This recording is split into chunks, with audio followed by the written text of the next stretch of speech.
Hello guys, এই হচ্ছে বট গাছ।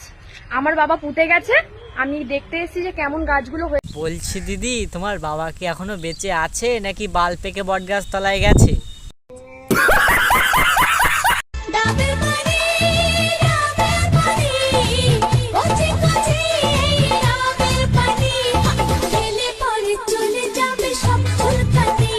বলছি দিদি, তোমার ডাবে কি জল আছে? তোমার ডাব কি ঝুলে গেছে? তোমার ডাব খেলে কি চুলকানি যাবে? এইসব বৌদিরা ভিউজ আর লাইকের জন্য কি না কি করে। আমরা তো লাইক এদের মুখে দেবো না, গানে দেবো না, দেবো তো ডাবে।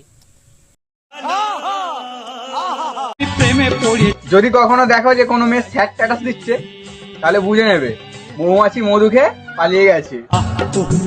আমি পাগল হয়েছি প্রেমে মাতাল। সেসব নাই ঠিক আছে বনু, কিন্তু তুমি যে ওরকম ভাদ্র মাসের কুকুরের মতো রিয়াকশান দিচ্ছ, সেসব দেখে তো মনে হচ্ছে তোমাকে কেউ ঠাপ দিয়ে ছেড়ে দিচ্ছে।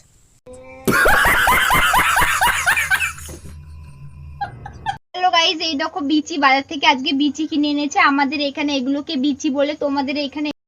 তা বলছি মানু, যে তোমার বাবার আর ঠাকুরদার লিচুগুলো কি বিক্রি করে দিয়েছে যে বাজার থেকে বিচি কিনে আনছে?